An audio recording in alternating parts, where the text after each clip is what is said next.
कैसे हो बच्चों? मैं आशा करता हूँ कि आप अच्छे होंगे, मज़े में होंगे अपने घरों पर और पढ़ाई भी कर रहे होंगे। पढ़ाई तो हमें करते रहना चाहिए और पढ़ना ज़रूरी भी है क्योंकि अगली क्लास के लिए अच्छे से तैयारी करनी है हमें। तो बच्चों देखिए, क्लास 7th में चैप्टर फर्स्ट हम इससे पहले वाले वीडियो में कर चुके हैं और चैप्टर का नाम क्या था?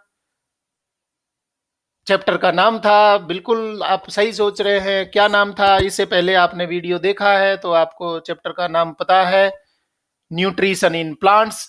प्लांट में न्यूट्रिशन कौन से टाइप का होता है? ऑटोट्रोफिक टाइप का न्यूट्रिशन होता है। ऑटोट्रोफिक का मतलब ऑटो मीन्स सेल्फ सेल्फ है और ट्रोपिक मीन्स न्यूट्रिशन है। और ऑटोट्रोफिक में जो इम्पोर्टेंट टाइप का न्यूट्रिशन है वो फोटोसिंथेसिस है। फोटोसिंथेसिस में क्या होता है? CO2 और वाटर से मिल करके और सनलाइट की प्रेजेंस में क्लोरोफिल के द्वारा फूड प्रिपेयर किया जाता है, ग्लूकोज बनाया जाता है, जो हम इससे पहले वाले वीडियो में पढ़ चुके हैं। अब ध्यान देने वाली बात है कि प्लांट है वो तो खुद का फूड प्रिपेयर करते हैं, परंतु दुनिया के जितने भी दूसरे ऑर्गेनिजम्स हैं वो प्लांट पर निर्भर करते हैं फूड के लिए, क्योंकि डायरेक्टली और इनडायरेक्टली अधिक सारे ऑर्गेनिजम्स हैं वो किसको खाएंगे? प्लांट पर निर्भर करेंगे, प्लांट को फीड करते हैं, प्लांट को खाते हैं और अपनी एनर्जी की रिक्वायरमेंट है उसको पूरा करते हैं। सबसे पहले मैं टॉपिक शुरू करने से पहले आपको फिर से याद दिलाना चाहता हूँ, न्यूट्रिशन का मतलब क्या होता है? न्यूट्रिशन का मतलब होता है टेकिंग ऑफ न्यूट्रिएंट्स। उस प्रोसेस को, उस मेथड को कहते हैं जहाँ पर न्यूट्रिएंट लेते हैं और फिर से देखिए कि न्यूट्रिएंट क्या होते हैं, जो आप वो सब्सटेंस जो आपके लिए ग्रोथ के लिए, डेवलपमेंट के लिए, रिपेयर के लिए और साथ में एनर्जी के लिए, प्रोटेक्शन के लिए जो सब्सटेंस जरूरी होते हैं उनको हम न्यूट्रिएंट बोलते हैं। और इन न्यूट्रिएंट को लेने का ढंग है, तरीका है, वही न्यूट्रिशन कहलाता है। तो सारे एनिमल्स हैं वो डिपेंड करते हैं प्लांट पर फॉर देयर न्यूट्रिशन। तो आज का हमारा टॉपिक है न्यूट्रिशन इन एनिमल्स। चैप्टर का इंट्रोडक्शन देखिए। Plants make their food by the process of photosynthesis, but animals can not make their food themselves. वो खुद नहीं बना सकते। Animals get their food from plants. Some animals eat plants directly while some animals eat plant eating animals. जो plant को खाते हैं उनको खाने वाले, हर्बीवोर को खाने वाले एनिमल्स भी होते हैं जिनको हम कार्निवोर, शिकारी बोलते हैं। दस animals get their food from plants either directly और इनडायरेक्टली। या तो प्लांट है वो उनको सीधा खाया जाता है हर्बीवोर्स के द्वारा, शाकाहारी जानवरों के द्वारा, या जो मांसाहारी जानवर है उनको शाकाहारी जानवरों को खाते हैं। तो डायरेक्टली और इनडायरेक्टली है वो सारे एनिमल्स है वो डिपेंड करते किस पर? प्लांट्स पर। All organisms require food for survival and growth. Requirement of nutrients, mode of intake of food and its utilisation in body are collectively known as nutrition. ये सारी चीजें बच्चों हम पढ़ चुके हैं इससे पहले वाले चैप्टर में। तो अब आप देखिए next. Different organisms take food in different ways. अलग अलग ऑर्गेनिज्म है, अलग अलग तरीके से फूड लेते हैं। यहाँ आप देख पा रहे हैं हमिंग बर्ड है, ये हमिंग बर्ड फ्लावर से नेक्टर सकिंग करती है, पुष्प का रस चूसती है। तो इसका मोड ऑफ न्यूट्रिशन है वो हेट्रोट्रोफिक है, प्लांट से ही ले रही है, परंतु उनका अलग अलग फूड लेने का तरीका है वो अलग अलग ऑर्गेनिजम्स में अलग अलग होगा। इसके बाद में देखिए human beings use their food hands to put food into their mouth and swallow the food after chewing। इनको भोजन को आप हाथों से लेकर के मुंह में लेंगे और उसके बाद में चबा करके निगलते हैं। snake swallows the animals they prey upon without chewing them। जो सांप है डायरेक्ट निगल जाता है, बिना चबाए भोजन को खा जाता है, दूसरे एनिमल को खा लेता है। A frog capture prey with its sticky tongue. वो टंग के द्वारा, जीभ पर जानवर कीड़े को चिपका करके और अपनी बॉडी में, अपने मुंह के अंदर खींच लेता है। इसके साथ में ही an earthworm uses its muscular pharynx to swallow its food. वो मिट्टी के अंदर जो ऑर्गेनिक मैटर होता है, पत्तियां होती हैं, सड़ी गली चीजें होती है, मिट्टी को ये साथ में उसको खा लेता है और उससे उसको भोजन मिल जाता है। इसके बाद में spiders weave sticky web in which small insect get stuck. Some aquatic animals filter tiny particles floating nearby and feed upon them. मकड़ी है वो जाला बना करके कीड़ों को फंसाती है। कुछ एक्वेटिक एनिमल जलीय जीव होते हैं, वो आसपास जो पानी के अंदर घुले हुए ऑर्गेनिजम्स हैं उनको फिल्टर करके और अंदर ले लेते हैं। तो अलग-अलग ढंग से फूड को लिया जाता है। यहाँ आप देख पा रहे हैं ये अमीबा यूनिसेलुलर ऑर्गेनिज्म होता है। ये इसको जब अपना शिकार दिखता है या शिकार महसूस करती है सेल, तो अपने सूडोपोडिया बना करके, मतलब फाल्स फुट बना करके चारों ओर से उसको घेर लिया जाता है, जैसे ये घेर लिया गया। और यहाँ ये आपस में ये सूडोपोडिया जुड़ जाएंगे और बीच में एक कैविटी बनेगी जिसको हम फूड वैक्यूल बोल रहे हैं। तो फूड को उसने अंदर कर लिया, एंगल्फ कर लिया। तो कहने का मतलब है बच्चों, अलग अलग ऑर्गेनिजम्स हैं, अलग अलग एनिमल्स हैं, अलग अलग तरीके से भोजन को अपने बॉडी के अंदर एंगल्फ करते हैं, फूड को इंटेक करते हैं। अमीबा ये unicellular animal engulfs tiny particles of food by using pseudopodia. मैंने आपको बताया सूडो का मतलब फॉल्स होता है, पोडिया मतलब फुट, जो बनते बिगड़ते रहते हैं, परमानेंट नहीं रहते। Amoeba surrounds the food by pseudopodia and then makes a food vacuole to engulf the food. ये बन गई फूड वैक्यूल। इसको डाइजेस्ट किया जाता है, डाइजेशन के बाद में एब्जॉर्ब करेंगे और फूड का यूटिलाइजेशन हो जाएगा।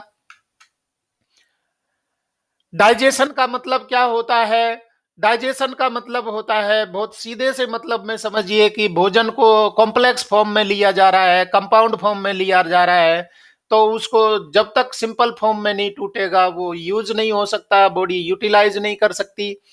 तो डाइजेशन का मतलब होता है the process of break down of complex food into simpler one. तो उस प्रोसेस को हम कहते हैं बच्चों digestion. After taking of food, food is digested and then it is passed to the different parts of body for the growth.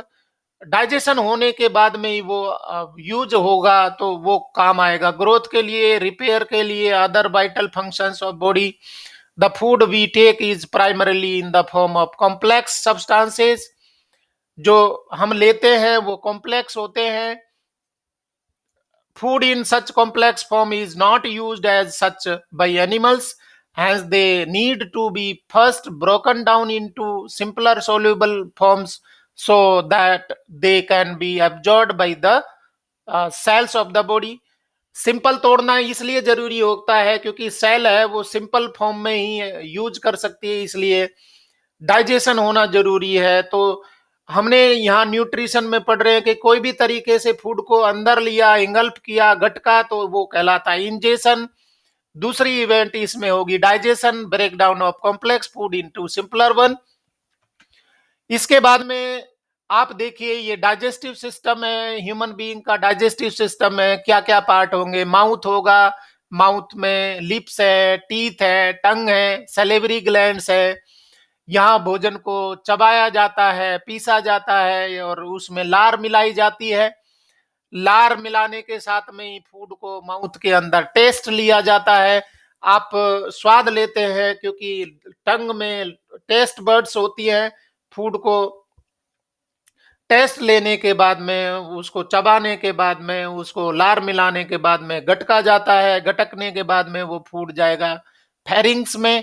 Pharynx के बाद में ये फूड पाइप है, फूड पाइप से जाएगा स्टमक में और स्टमक से फिर जाएगा स्मॉल इंटेस्टाइन में, जहां भोजन का एंजाइम्स के द्वारा डाइजेशन हो रहा है। डाइजेशन होने के बाद में ये एब्जॉर्ब किया जाएगा और फिर जो अनडाइजेस्टेड पार्ट है, अनवांटेड पार्ट है, वो लार्ज इंटेस्टाइन के द्वारा चलते हुए रेक्टम में चले जाएगा, वहां स्टोर हो जाता है।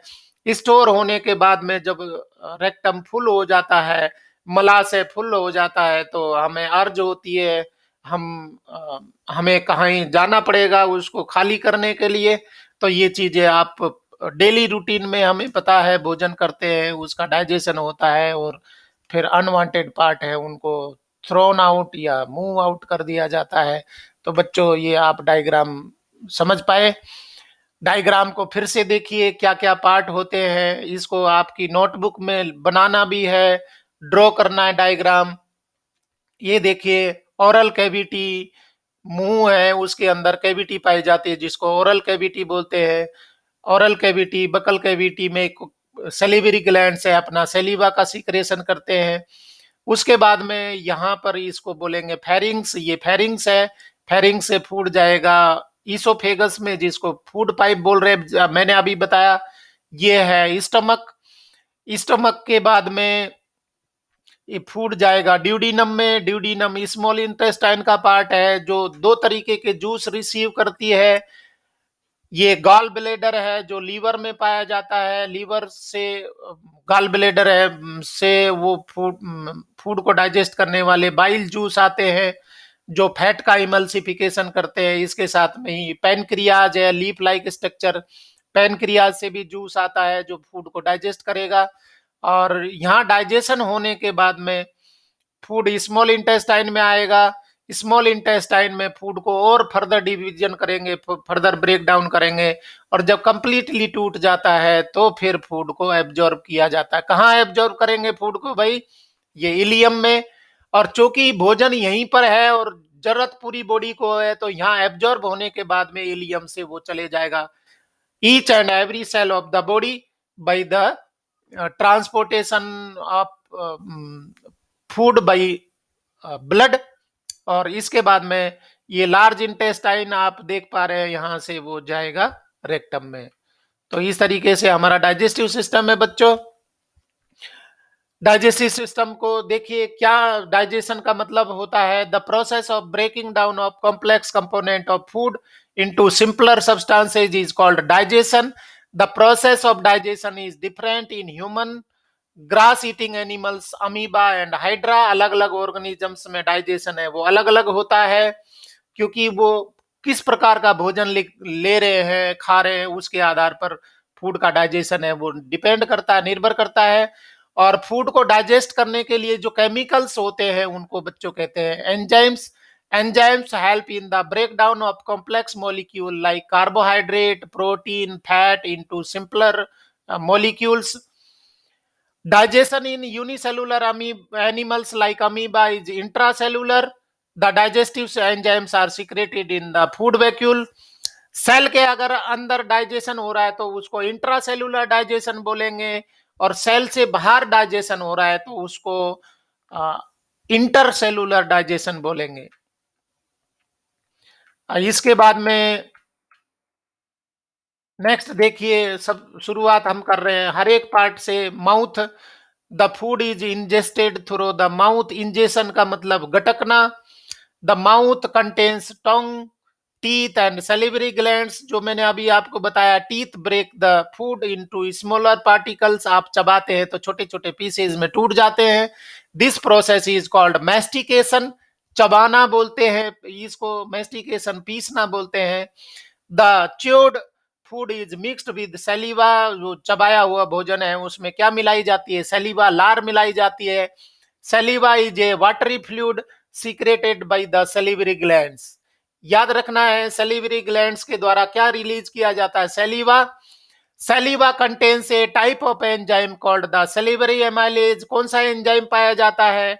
सैलिवरी एमाइलेज पाया जाता है, जो कार्बोहाइड्रेट को, स्टार्च को सिंपल शुगर में ब्रेक डाउन करने का काम करता है। इसके बाद में देखिए, माउथ के अंदर टीथ, दांत, बड़े सुंदर से दांत है आपके, तो दांतों के बारे में चर्चा यहां पर करेंगे। टीथ है, our teeth cut, tear and grind the food before we swallow it. There are 4 types of teeth in our mouth. 4 प्रकार के दांत होते हैं बच्चों। जो सामने वाले दांत होते हैं उनको इंसाइजर, जो बगल वाले कीले होते हैं उनको हम कैनाइन बोलते हैं, उनसे पीछे वाले दांत हैं उनको प्रीमोलर्स, और लास्ट वाले जो डाढ़ होती है उनको मोलर्स कहते हैं। तो सबसे पहले देखिए आप incisors. These are flat and chisel shaped teeth they lie in the front of the mouth. There are 8 incisor teeth. 8 दांत होते हैं सामने वाले, 4 ऊपर 4 नीचे. 4 in the upper jaw and 4 in the lower jaw. The incisor teeth are well adapted for cutting and biting of food items. चबाने में, काटने में ये बहुत अडेप्टेड होते हैं. इसके बाद में नेक्स्ट देखिए कैनाइन्स. These are canine. जो कैनाइन आप बहुत आसानी से, ये पिक्चर नहीं दिखाया गया इसमें, कैनाइन टीथ है, आप समझ सकते हैं. जो कुत्ते के बगल वाले दांत होते हैं, लंबे कीले होते हैं, उनको हम कैनाइन्स बोलते हैं. These are round shaped, sharp and pointed teeth होते हैं, नुकीले होते हैं. Canines are well adapted to hold and tear the food. जो मांसाहारी जानवर होते हैं कैनाइन के द्वारा ही फाड़ते हैं शिकार को. आपके भी कैनाइन टीथ होते हैं. There are 4 canine teeth found in humans. 2 ऊपर कीले होते हैं, 2 नीचे होते हैं, उनको हम कैनाइन बोलते हैं. इसके बाद में प्रीमोलर्स, कैनाइन के पीछे जबड़े में लगे होते हैं प्रीमोलर्स. प्रीमोलर का यहाँ पर आपको ये दिखाया है image. Premolar, there are 2 premolars on each side of each jaw. Premolars help in crushing and grinding the food. ये पीसने और मेस्टिकेट करने, चबाने में ये मदद करते हैं. There are total 8 premolars teeth in an adult human. 8 premolars होते हैं दोनों जबड़ों में. ऊपर 2-2, एक साइड में 2, एक साइड में 2, 4 हो गए. फिर इसी तरीके से नीचे एक साइड में 2, एक साइड में 2, तो 4-4 प्रीमोलर्स है होते. टोटल 8 होते हैं.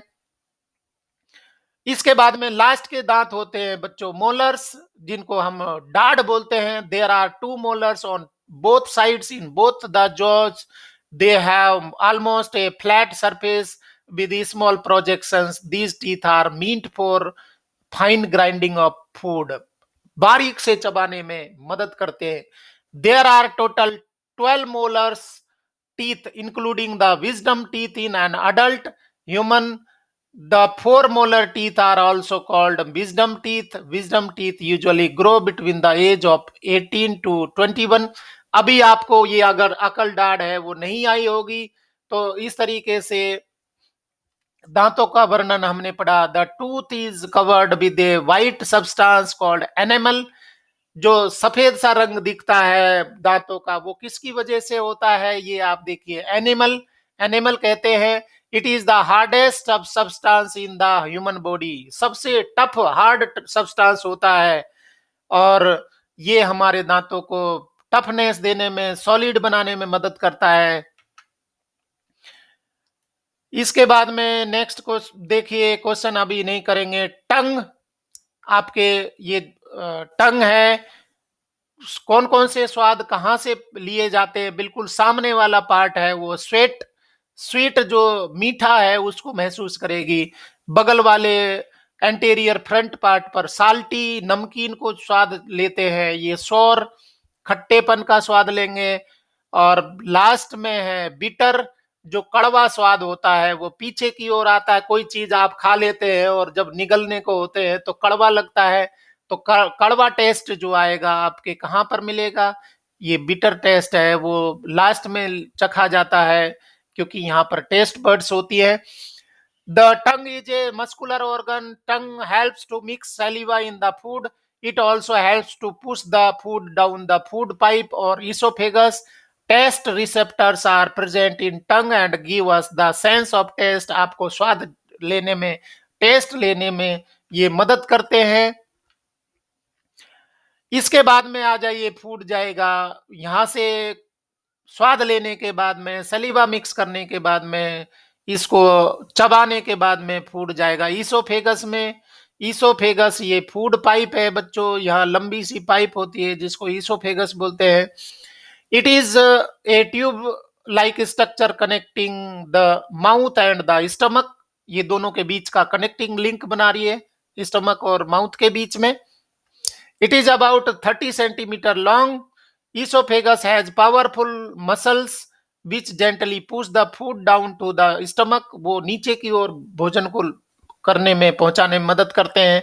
The esophagus contract and relax in a rhythmic fashion to facilitate the forward movement of food, मतलब एक रिदम के द्वारा फूड को आगे बढ़ाया जाता है मसल्स के द्वारा.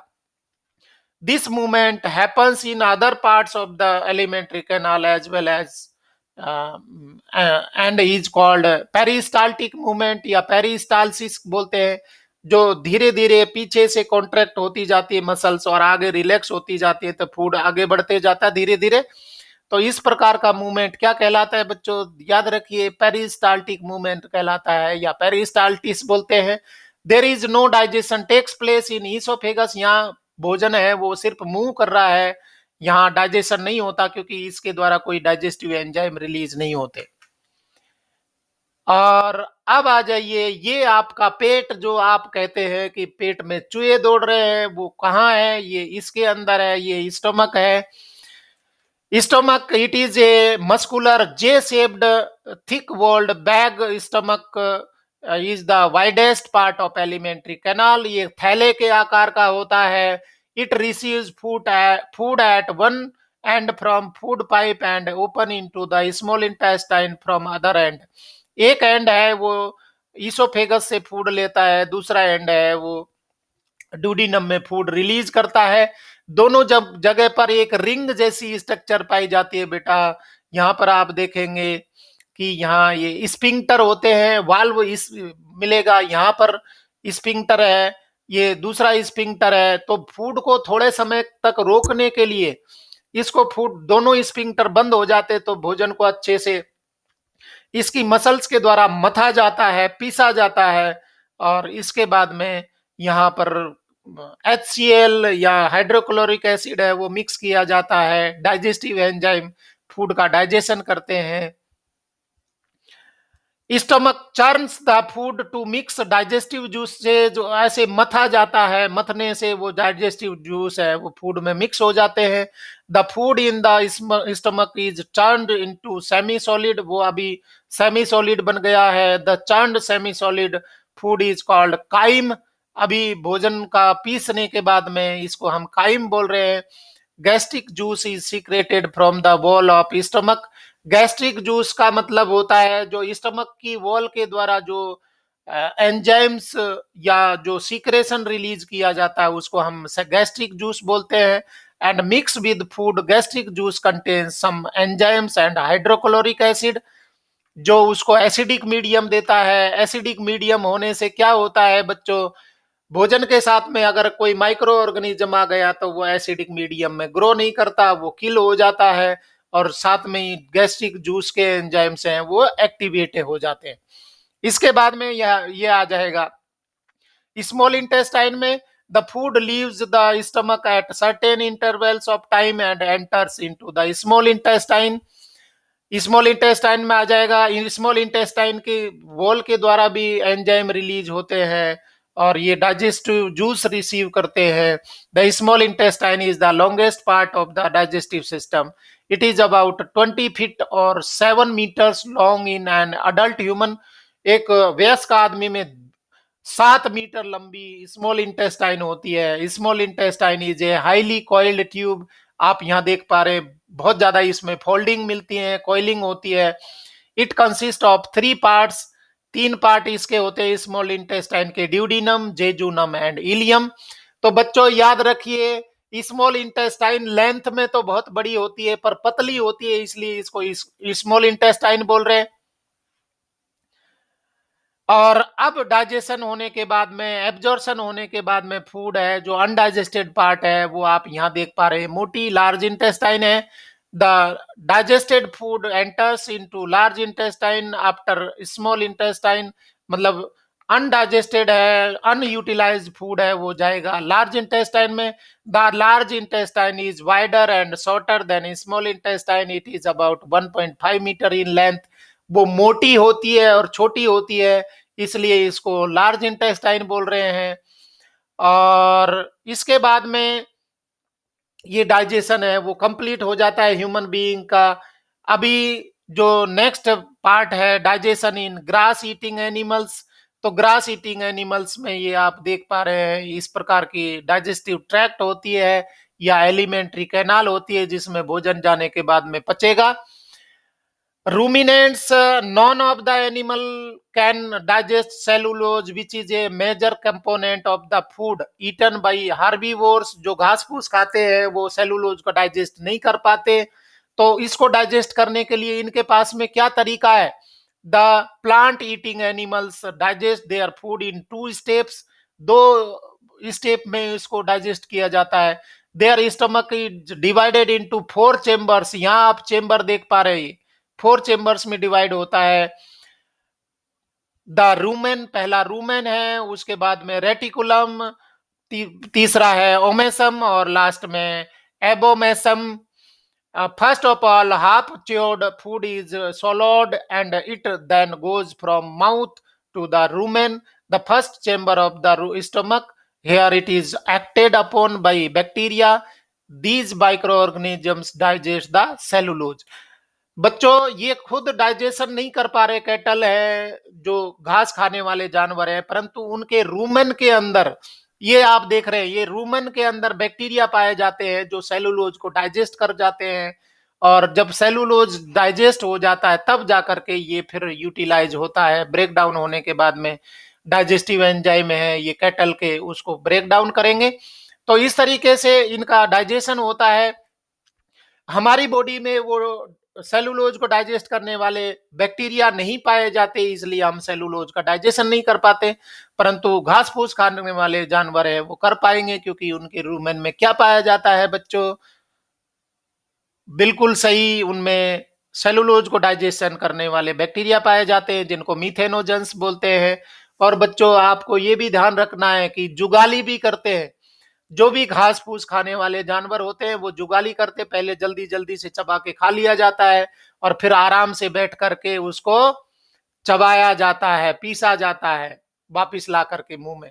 तो जुगाली करने वाले जानवरों के नाम हैं वो आपको कमेंट बॉक्स में देने हैं। क्या घोड़ा जुगाली करता है, गधा जुगाली करता है, या बंदर है वो जुगाली करता है या नहीं करता? कौन कौन से जानवर जुगाली करते हैं उनके नाम आपको कमेंट बॉक्स में लिखने हैं।